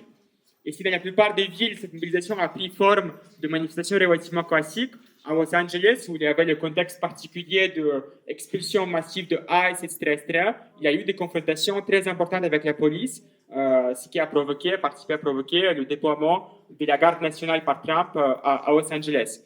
Et face à ça, les démocrates ne sont pas participés massivement à ces mobilisations, ne sont pas en train d'organiser la plus grande mobilisation possible contre le Trumpisme. Même il ne faut même pas le semblant de la politique qu'ils ont pu mener dans le premier mandat de Trump, où on parlait beaucoup de resistance liberals. Ça veut dire les libéraux qui organisent la résistance face au régime dictatorial de Trump, etc. Il y a une plus grande passivité et même il y a une complicité directe avec le Trumpisme qui s'exprime par le fait que, par exemple, le gouverneur de Californie, Gavin Newsom, il a aussi mobilisé la police pour réprimer les manifestations à Los Angeles et une maire démocrate de Los Angeles a même mis en place un couvre-feu pour limiter, contenir, réprimer les mobilisations. Donc, voilà, je pense que j'ai déjà expliqué à quel point la situation actuelle, en vrai, elle est éruptive, elle est pleine de possibilités. Il y a des éléments du retour sur la scène du mouvement ouvrier, des éléments de colère très, très large et diffuse contre le Trumpisme. Et en vrai, la situation aux États-Unis, dans les prochains mois, dans les prochaines années, elle peut être très éruptive encore. Elle peut connaître des grands épisodes de lutte de classe. Comme tu disais, Canal, depuis 2008, le pays est traversé par ce que l'économiste marxiste Michael Roberts il a décrit comme une longue récession qui n'a jamais, en fait, les États-Unis n'ont jamais réussi à retrouver leur niveau d'activité économique et de santé économique qu'ils avaient avant 2008. Et même ça a été accéléré, approfondi par la crise du Covid. Et désormais aussi, la guerre commerciale, c'est un grand élément d'instabilité économique. Le nombre de personnes au chômage vient d'augmenter à 2 millions de personnes au chômage, et c'est un nombre le plus élevé depuis la pandémie. Et c'est notamment dû à la politique tarifaire de Trump qui crée des conditions très imprévisibles et volatiles pour les marchés, pour les entreprises. Et en même temps, on voit des grosses recompositions idéologiques, politiques, etc. Et donc, on voit notamment le retour en force d'une organisation qui s'appelle DSA, Democratic Socialists of America, et qui, en réalité, mène un travail un peu à gauche du Parti démocrate, tout en essayant, en réalité, de beaucoup interagir avec le Parti démocrate, de présenter les candidats aux élections qui sont affiliés au Parti démocrate. Et donc, je pense que vous avez vu ces derniers temps une victoire qui a fait beaucoup de bruit à l'échelle internationale, celle de Zoran Mamdani à New York. Donc, on va revenir dessus, mais avant ça, on va parler de DSA. DSA, c'était une organisation qui a été créée au XXe siècle, dans la seconde moitié du XXe siècle, une organisation historiquement avec un logiciel social-démocrate, réformiste, etc., et dont l'un des principaux fondateurs dirigeants a été Michael Harrington, qui en fait préconisait une stratégie de transformation du Parti démocrate. Et je parlais de déalignement, donc rupture historique de la classe ouvrière avec le Parti démocrate.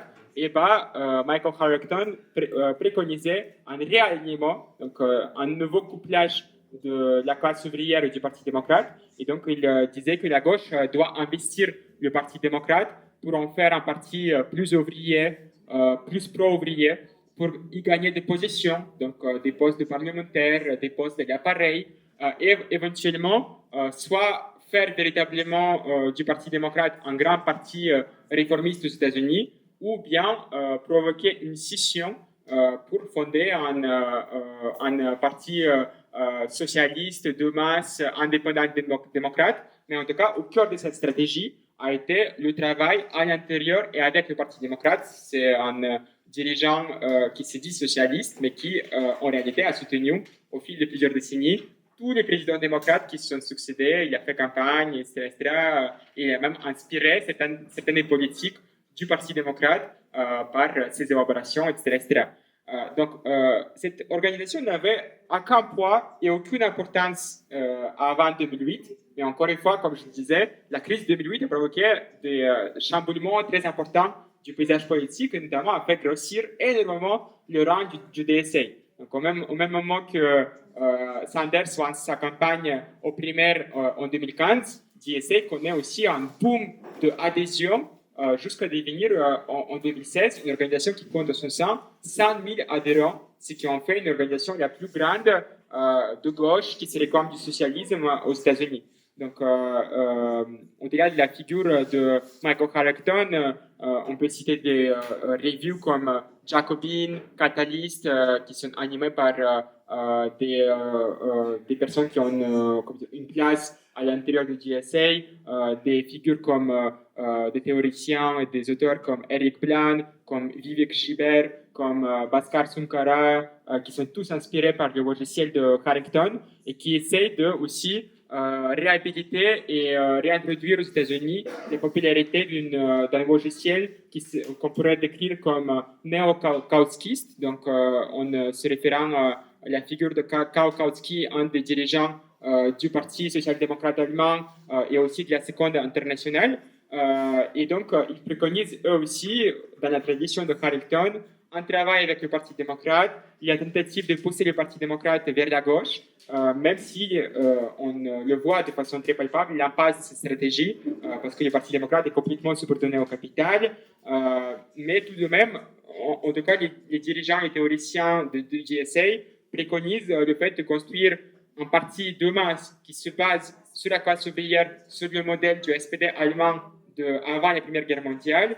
Et l'SPD allemand, comme vous savez, à l'époque, c'était le plus grand parti ouvrier du monde, qui comptait en son sein quasiment 3 millions de travailleurs qui étaient organisés dans les syndicats, 1 million d'adhérents, 4 millions d'électeurs, et qui avait une stratégie de réformiste. Enfin, le SPD s'est progressivement a fait une révision théorique, politique du marxisme, s'est débarrassé de son contenu révolutionnaire et a commencé à préconiser la route pacifique électorale vers le socialisme, le fait de gagner la majorité à travers les voies parlementaires. Et donc, c'est ce que préconise aujourd'hui Eric Bland, Schieber, tous les dirigeants de GSA. Et ces théoriciens ont une polémique ouvertement avec l'héritage stratégique des bolcheviks, avec Lénine, avec Trotsky.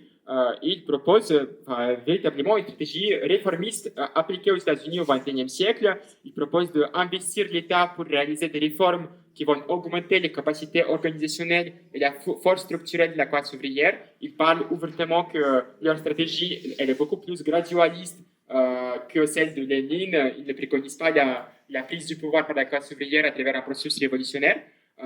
Et on peut aussi citer, par exemple, des polémiques que nous avons effectuées dans notre courant. Je ne vais pas les résumer ici, mais je vous renvoie au topo qu'a fait notre camarade Paul Morao, aussi Mathias Maelo de notre parti frère en Argentine. On a fait des polémiques très profondes avec les conceptions de ce courant qui fait, comme le faisait le SPD à l'époque, une séparation mécanique entre le programme minimum et le programme maximum, qui défend en réalité un programme profondément réformiste, mais qui promet que ne vous inquiétez pas, une fois qu'on arrive au pouvoir à travers les urnes, on va commencer à réaliser ce qu'ils appellent le socialisme.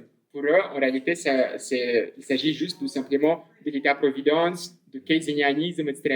Et on a fait vous pouvez retrouver sur la chaîne YouTube de l'Évolution permanente, un débat avec ces stratégies depuis le trotskisme révolutionnaire, depuis aussi le programme de transition de Trotsky et de la Troisième Internationale. Donc, je vous renvoie à ça.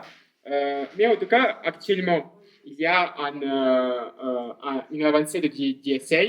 Et juste pour finir sur DSA, ce qui me paraît aussi assez important, ils disent qu'ils ont une alternative théorique, stratégique à celle de révolutionnaire russe, à celle de la révolution de 1917. Et je pense que c'est important de dire quelle alternative, quel exemple historique ils citent comme l'exemple d'un réformisme qui a réussi. Il cite centralement deux exemples. C'est l'arrivée au pouvoir par les urnes en Finlande, par les sociodémocrates finlandais, mais aussi encore l'exemple de Chili de Allende. Les deux exemples sont bons, mais je pense que c'est intéressant de rappeler que dans les deux cas, la situation a fini par une violente contre-révolution qui a renversé les deux régimes. Donc, ça montre un peu les limites de la route pacifique vers le socialisme à travers les urnes. Donc, je vous renvoie encore une fois à des textes, par exemple, qu'a pu écrire notre camarade Doug Green aux États-Unis, qui polémique justement avec un des théoriciens principaux de GSA, Eric Bohan, justement sur l'exemple finlandais, mais aussi sur d'autres aspects de leur logiciel, quoi. En tout cas, maintenant qu'on a établi ce que c'est le GSA, vous pouvez voir que actuellement la campagne de Mamdani, mais aussi la tournée de Sanders a beaucoup revitalisé de GSA. Ils ont eu une chute depuis cette phase de 100 000 adhérents, mais là de nouveau ils ont regagné 10 000 personnes depuis la campagne de Mamdani. Après, GSA ne compte pas leurs militants de la même façon que nous, ARP, on compte nos militants. C'est-à-dire qu'on peut prendre la carte à GSA et techniquement être considéré comme un militant sans pour autant militer. Mais même si on dit que seulement 10% de GSA sont des membres actifs, c'est en fait quand même une organisation qui a beaucoup de poids.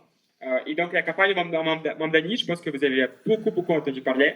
C'est un peu un nouveau espoir du réformisme à l'échelle internationale.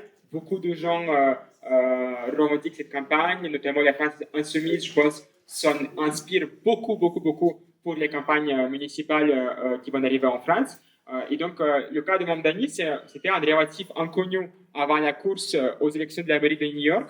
Il a réussi un exploit spectaculaire de remporter les primaires face au candidat de l'establishment démocrate, un ancien gouverneur de New York, Cuomo, Andrew Cuomo.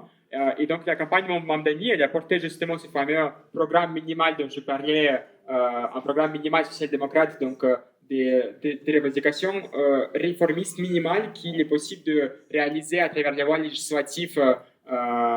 Donc, il promet des crèches gratuites, des bus gratuits, des épiceries sociales qui seraient gérées par l'État, le gel de loyer, etc. Et c'est une campagne donc, qui a reçu beaucoup d'écho et qui notamment a aussi été centrée sur le fait de donner la voix aux travailleurs de New York. Donc il a fait beaucoup de vidéos où il a fait des micro-trottoirs avec des gens dans les quartiers populaires de New York, dans le métro, etc. Mais aussi c'était une campagne qui a été centrée sur la défense de la Palestine, sur la répudiation et condamnation du génocide. Il a aussi mobilisé beaucoup sa propre identité en tant qu'immigré, fils des parents indiens, musulmans, etc. Il a fait des déclarations contre Israël, contre Modi en Inde, etc. Et il a subi une énorme offensive médiatique raciste pour l'accuser de l'antisémitisme. Au point où une élue politique, une élue démocrate, Christine Gillibrand, l'a accusé même de djihadisme après qu'il a gagné les primaires. Et elle a dû après s'excuser parce que même pour l'époque de Trumpisme, c'était une déclaration qui allait un chouïa trop loin en termes de violence raciste. Donc le vote pour Mamdani, c'est clairement une expression de ces recompositions idéologiques que je décrivais depuis le mouvement pour la Palestine, l'expression d'un budget à gauche de la base du Parti démocrate et le fait que son programme sur les questions sociales et économiques, bien que minimal, mais adressant les misères sociales et la crise économique aux États-Unis, elle a réussi à provoquer un revirement, y compris de la part de ceux des secteurs qui ont pu voter pour Trump par le passé, par exemple aux dernières présidentielles. Mais donc, depuis ces victoires primaires, je pense que c'est important de noter que les médias documentent déjà, et ce n'est pas les médias en mode révolution permanente, ou je ne sais pas, des médias d'extrême gauche, etc. Je parle des médias les plus capitalistes du monde, des médias comme Bloomberg, Financial Times, Washington Post, etc. Ils documentent tous un processus très intéressant qui est en train d'avoir lieu avec Zoran Mamdani qui est en train de rencontrer, avant même qu'il soit élu, des capitalistes de différentes multinationales, agences immobilières, banques, les plus grandes banques du monde comme JP Morgan Chase. Et c'est probablement, je pense que c'est la démonstration spectaculaire et la plus rapide de l'histoire de la base du réformisme.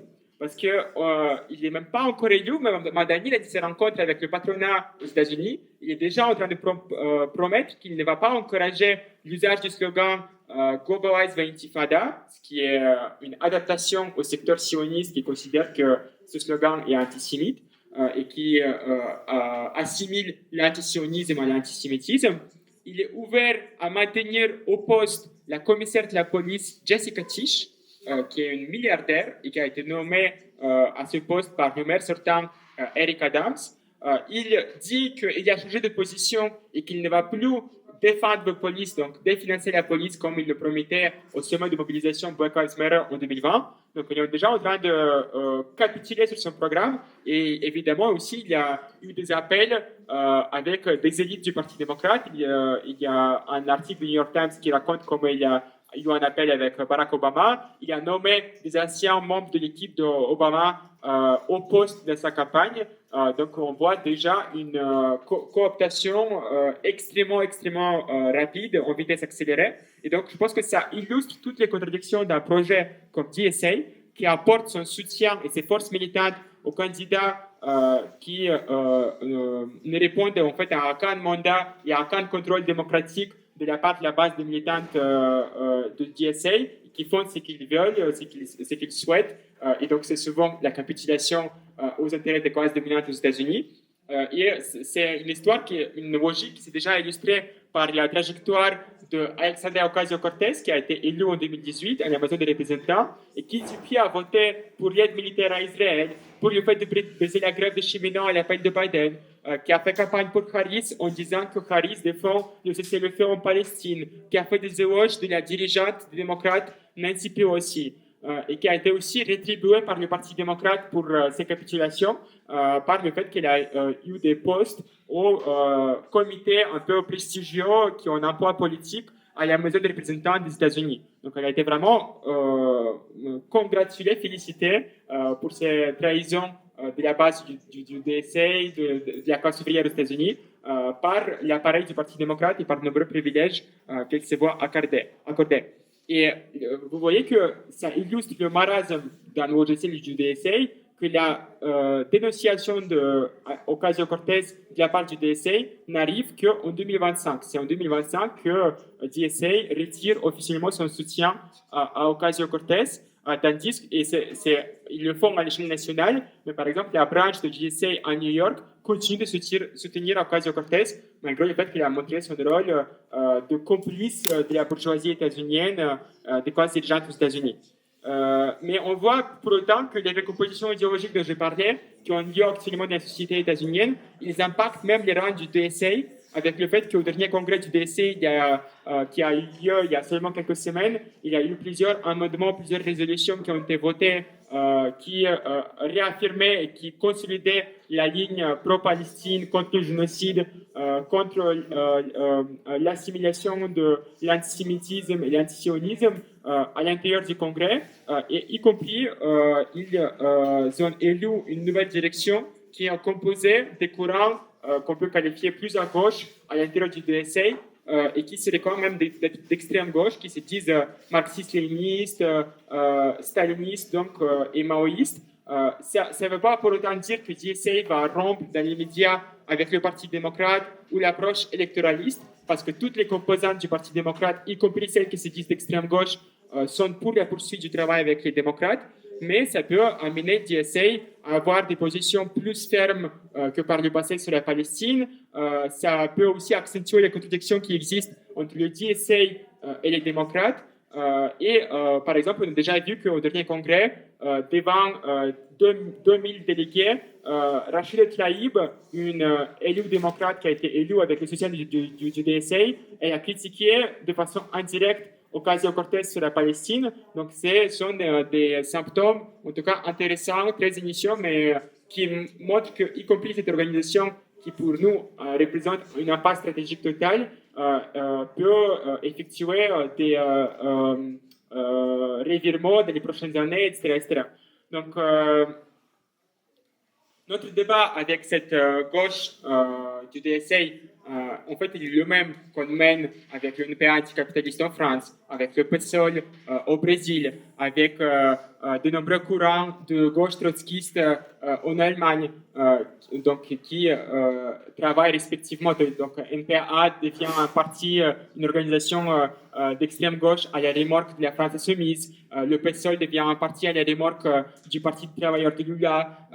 Les courants de gauche trotskiste en Allemagne deviennent des organisations à la remorque de Die Linke. Donc, nous, ce qu'on on les critique du point de vue de indépendance de classe, du point de vue de construire des organisations révolutionnaires intransigeantes qui ont une colonne vertébrale et qui sont profondément délimitées des projets réformistes et d'autant plus des partis bourgeois comme celui des démocrates aux États-Unis qui ont joué un rôle dans le génocide, dans l'impérialisme des États-Unis historiquement. Avant de finir, je vais juste revenir très rapidement sur un cas d'une organisation qui est indépendante démocrate, une organisation d'extrême gauche qui s'appelle PSL. Sur PSL, c'est un exemple d'une organisation d'extrême gauche qui, pour le coup, est indépendante formellement de démocrate et qui a mené une campagne, par exemple, présidentielle comme une organisation socialiste, révolutionnaire, avec des candidatures des femmes racisées, travailleuses, etc. Mais pour autant, avec laquelle on a aussi un certain nombre de désaccords parce que c'est une organisation de tradition staliniste et qui, tout en ayant un discours contre les deux partis capitalistes, contre les démocrates, contre les républicains, a pour autant un discours sur les questions internationales très campiste qui, par exemple, défend le régime de Maduro, non pas Venezuela de façon générale face aux agressions de l'impérialisme, ce qu'on fait aussi, mais véritablement le régime politique de Maduro, y compris ses répressions antidémocratiques contre le mouvement social, etc. C'est une organisation qui défend le socialisme réel, entre guillemets, de Chine, qui défend aussi la Russie, qui défend des Houthis au Yémen, le Hamas à Gaza, le Hezbollah au Liban, le régime de l'Iran, etc. Donc bref, c'est une extrême gauche qui apporte son soutien politique à tout type de régime réactionnaire et tout type de direction et organisation réactionnaire, pourvu qu'il soit opposé aux États-Unis. Donc, on a des débats importants avec cette gauche également, qui, tout en étant évidemment en ayant un logiciel plus correct d'un certain point de vue que DSA, moins orienté sur un travail électoraliste, sur un travail à l'intérieur des démocrates, ils interviennent par exemple beaucoup dans le mouvement pour la Palestine, mais la question c'est aussi, ils interviennent avec quel contenu dans le mouvement pour la Palestine, avec quel contenu dans les mobilisations anti-impérialistes, parce que pour nous, c'est essentiel évidemment de dénoncer l'impérialisme états-unien, c'est essentiel de dénoncer les offensives des États impérialistes, mais pour autant, on doit maintenir également une indépendance à l'égard des régimes et des organisations non socialistes qui défendent aussi un capitalisme, qui sont réactionnaires et qui ne sont pas nos amis parce qu'ils sont ennemis de l'impérialisme pour autant. Donc, je vais finir sur Left Voice, une organisation que construisent nos camarades qui sont présents juste derrière et qui sont venus droit depuis New York pour assister à cette université d'été et qui trace une autre perspective, une perspective de construction d'une organisation trotskiste, internationaliste, révolutionnaire aux États-Unis. Comme vous avez déjà appris, je pense, au fil de ces derniers jours, on fait partie avec Left Voice, les mêmes internationales, la FT, la fraction trotskiste, la 4e internationale, et qui est présente dans 14 pays du monde. Et donc, aux États-Unis, nous avons aujourd'hui une organisation qui est présente surtout à New York, mais aussi de façon plus limitée à Detroit, à Los Angeles, qui compte en son sein une soixantaine de militants, ce qui est assez initial et assez modeste, mais qui déjà depuis des années anime un journal socialiste révolutionnaire, intervient dans les grèves, par exemple comme celle des travailleurs de Amazon l'année dernière, intervient dans des mouvements comme Black Lives Matter, dans les mouvements étudiants comme à CUNY, une des plus grosses facs aux États-Unis. Donc les défis de Left Voice sont ceux de construction d'un courant initial à partir d'un zéro pratiquement dans un contexte de pays impérialiste où la majorité des socialistes, des militants socialistes et de courants qui se disent socialistes aujourd'hui croient encore qu'il faut travailler avec les démocrates, alors que ceux qui ne le croient pas, qui sont désillusionnés, sont beaucoup captés par les stalinistes de PSL avec leur politique aussi campiste, réactionnaire, etc., ou bien des courants autonomes qui ne croient pas qu'il faut construire un parti de la classe ouvrière communiste aux États-Unis. Donc cette tâche, elle n'est pas parmi les plus évidentes, mais en même temps, on voit qu'il existe aujourd'hui pour Left Voice un espace idéologique et politique très important. C'est tous les phénomènes que je décris de politisation, de radicalisation extrêmement significatifs, que ce soit à travers la Palestine, à travers l'antiracisme, à travers aussi les conditions de vie qui se sont dégradées très rapidement. Donc notre objectif avec Left Voice est d'intervenir dans les grèves, dans les mobilisations, de réaliser des démonstrations à notre échelle qui pour l'instant est modeste, de pouvoir se lier à des meilleurs éléments de l'avant-garde de la classe ouvrière, des différents mouvements sociaux aux États-Unis, et commencer à reconstruire un courant à la hauteur de ce qu'a pu être les courants trotskistes aux États-Unis dans l'avant-guerre, avec, on peut citer l'exemple de SWP. Je vous invite à lire l'histoire passionnante de la construction de ce courant dans le livre L'histoire du trotskisme américain, qui pour moi est un must-read absolu justement sur le fait que comment c'est important de lutter à contre-courant pour la construction d'un parti révolutionnaire, y compris quand tout paraît impossible et quand le rapport de force est clairement en ta défaveur. Mais ça montre comment une organisation, en l'espace de 15 ans de travail acharné, réussit à construire un courant qui était le plus grand courant de la 4e internationale à l'époque, qui comptait en son sein presque plus de 2000 militants, travailleurs, jeunes, etc. Donc, notre objectif, avec Left Voice, c'est aussi polémiquer avec d'autres courants d'extrême gauche, comme par exemple le DSA, comme PSL, etc., pour trancher des débats stratégiques, politiques, théoriques, et convaincre, y compris des militants qui sont organisés dans d'autres organisations, que nous avons une stratégie, un programme qui sont plus cohérents, plus aussi stratégiquement aptes pour la période d'accélération de crise politique et sociale que traversent les États-Unis. Et je pense que pour finir, notre émergence aux États-Unis, elle n'est pas du tout automatique, mécanique. Elle ne sera pas le résultat de juste alignement des étoiles et juste les gens se radicalisent automatiquement et ils viennent vers Left Voice par un mouvement naturel. C'est pas du vent qui va juste souffler dans notre voilier, etc. C'est pas du tout ça. Ce sera le résultat de batailles politiques acharnées avec ces courants qui souhaitent, comme DSA, qui souhaitent ressusciter la social-démocratie pré-1914 aux États-Unis dans une période de crise et de guerre, contre les courants qui souhaitent nous vendre le campisme pour de l'anti-impérialisme, et enfin contre tous ces dirigeants syndicaux comme Sean Fein, aussi le réformisme politique, les dirigeants du Parti démocrate, pour leur proposer une alternative indépendante, socialiste, révolutionnaire, ouvrière, qui cherche à renverser le capitalisme, ni plus ou moins aux États-Unis au XXIe siècle. Voilà.